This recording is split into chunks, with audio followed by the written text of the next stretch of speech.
রাত পোহালেই পুলিশের পরীক্ষা, আর এই পরীক্ষার আগে অবশ্যই এই অঙ্কটা একবার করে যেতেই হবে যদি তোমার নামের পাশে এই পাস চিহ্নটা দেখতে চাও। তো দেখো অঙ্কটা কি বলছে। একটি পরীক্ষায় যারা পাস করেছে এবং যারা ফেল করেছে তাদের সংখ্যা ছিল 5:2 অনুপাতে। তাহলে পাস আর কি বলছি, ফেল, এর অনুপাত বলছে 5:2। তোমরা একবার ভিডিওটা পজ করে অঙ্কটা আগে করে নেবে, তারপরে কিন্তু সলিউশন দেখবে। যদি ফেলের সংখ্যা আগের থেকে 14 জন বেশি হতো তাহলে পাস আর ফেলের অনুপাত হতো 9:5।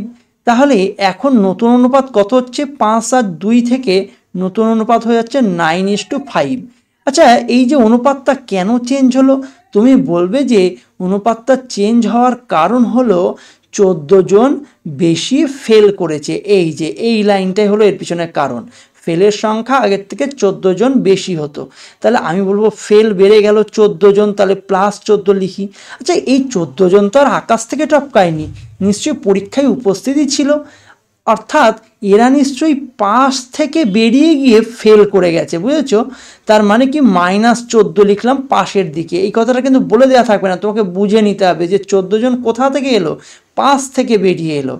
পাস করেছিল ওরা ফেল করেছে, তাই না? তাহলে এই অনুপাতের অঙ্কগুলো আমরা কিভাবে করে থাকি, ক্রস মাল্টিপ্লিকেশান। যারা ক্রস মাল্টিপ্লিকেশান জানো না তারা একবার একটু দেখে নাও তো কীভাবে করতে হয়।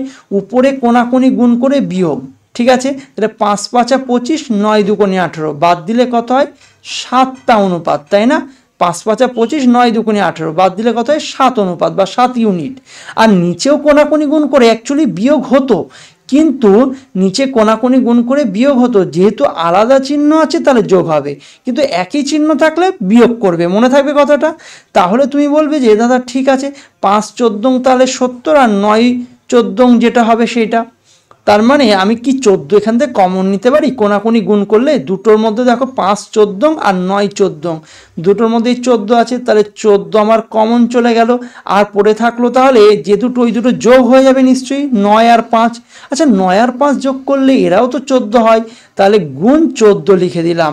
তাহলে 7 ইউনিটের ভ্যালু যদি 14 গুণ 14 হয়, আমার বলেছে পরীক্ষায় অংশগ্রহণকারী মোট পরীক্ষার্থী কত, মোট পরীক্ষার্থী পাস আর ফেল মিলিয়ে যা আছে তাই, 5 আর 2 কত, সেই 7 ইউনিটই হচ্ছে। তাহলে আমার ডাইরেক্ট এখানে আমি বলবো 14 গুণ 14 196 হলো মোট পরীক্ষার্থী, অর্থাৎ অপশান বি হলো এক্ষেত্রে সঠিক অ্যান্সার। তোমরা করতে পেরেছিলে কি না অবশ্যই কমেন্টে জানাবে। Thank you.